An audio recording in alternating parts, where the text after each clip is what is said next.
বিরোধী দলনেতা শুভেন্দু অধিকারীর উস্কানিমূলক মন্তব্যের বিরুদ্ধে চাকুরিয়া থানায় লিখিত অভিযোগ দায়ের করলেন। অধিকারীর বিরুদ্ধে মাটিয়া থানায় অভিযোগ দায়ের এবং থানার সামনে বিক্ষোভ। অভিযোগ দায়ের করল আইএসএফ এর পক্ষ থেকে। এবার শুভেন্দু অধিকারীর বিরুদ্ধে মাটিয়া থানায় অভিযোগ দায়ের করে মামলা করা হয়েছে। এছাড়াও থানার সামনে বিক্ষোভও করতে দেখা যায় অভিযুক্তকারীদের। মামলা করা হয়েছে আইএসএফ এর পক্ষ থেকে।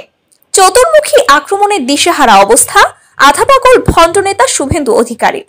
রাজনীতিবিদ থেকে শুরু করে সাধারণ জনগণ এমনকি নিজের গ্রামের মানুষের কাছে অস্বস্তির আরেক নাম শুভেন্দু অধিকারী।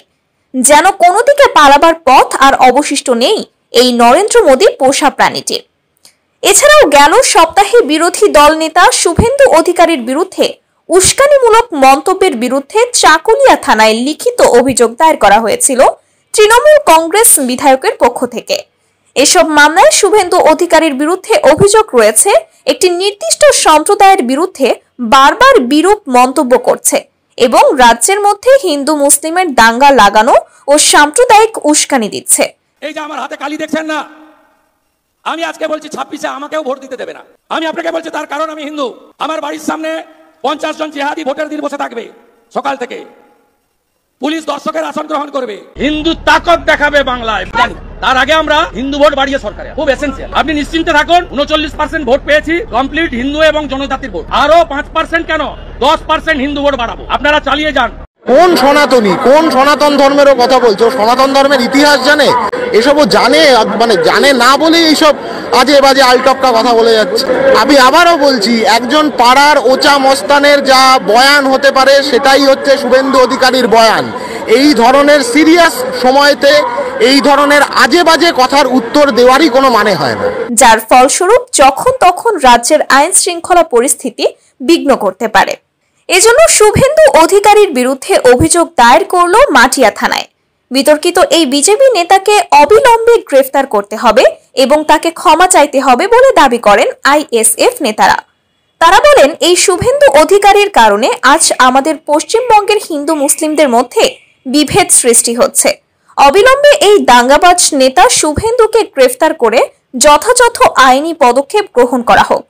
এর আগেও রাজ্যের পশ্চিম মেদিনীপুরের মোহনপুর থানা সহ একাধিক থানায় এই সাম্প্রদায়িক বিভেদ সৃষ্টিকারী ভণ্ড শুভেন্দু অধিকারীর বিরুদ্ধে মামলা করা হয়েছে। উস্কানিমূলক মন্তব্যের অভিযোগে আরও একাধিক ধারায় মামলা হয়েছে। হাইকোর্টের অনুমতি মেলার পর উস্কানিমূলক মন্তব্যের অভিযোগে বাদী হয়ে মামলা করে গ্রামবাসী। শুভেন্দু অধিকারীর বিরুদ্ধে অভিযোগ আছে 2026-এর বিধানসভা ভোটে তৃণমূলের যে মুসলিম বিধায়করা জিতবেন তাদের চ্যাংদোলা করে ফেলে দেওয়ার হুঁশিয়ারি শোনা গেছে শুভেন্দু অধিকারীর মুখে। তার প্রেক্ষিতে এবার বিরোধী দল নেতার বিরুদ্ধে এফআইআর করার দাবি তুললেন তৃণমূল সরকারের মন্ত্রী সিদ্দিকুল্লাহ চৌধুরী। এদিকে শুভেন্দু অধিকারীর তৃণমূলের সংখ্যালঘু বিধায়কদের নিয়ে করা মন্তব্যের প্রেক্ষিতে উত্তর দিনাজপুরের চাকুলিয়া থানায় এফআইআর করলেন প্রদেশ কংগ্রেসের সাধারণ সম্পাদক আলী ইমরান রামোজ ওরফে ভিক্টর। তার দাবি, বিরোধী দলনেতার মন্তব্য সাম্প্রদায়িক আবেগে আঘাত দিয়েছে। শুভেন্দু অধিকারীকে গ্রেফতার করা হলো না কেন সেই প্রশ্নও তুলেছেন কংগ্রেস নেতা। এটা কখন বলেছেন? শাহাবুদ্দিনের বাড়িতে 3 বাটি গরুর মাংস খেয়ে আসার আগে না পরে? শোনো, এইসব যত মুখ কম খোলাবে তত ভালো, বুঝেছো? এগুলো রাজনীতিকে ব্যবহার করছে ব্যবসা করার জন্য। পেট্রোল পাম্প আর হচ্ছে যে বিভিন্ন ট্রলার আর বিভিন্ন রকম চাকরির দুর্নীতি, এইসব বাঁচানোর জন্য, টাকা পয়সাকে বাঁচানোর জন্য এরা রাজনীতি করতে আসে। প্রিয় দর্শক, শুভেন্দু অধিকারীর বিষয়ে আপনাদের মতামত কমেন্টে জানান। সাবস্ক্রাইব করুন বাংলার বার্তা, পাশেই থাকুন। আল্লাহ হাফেজ।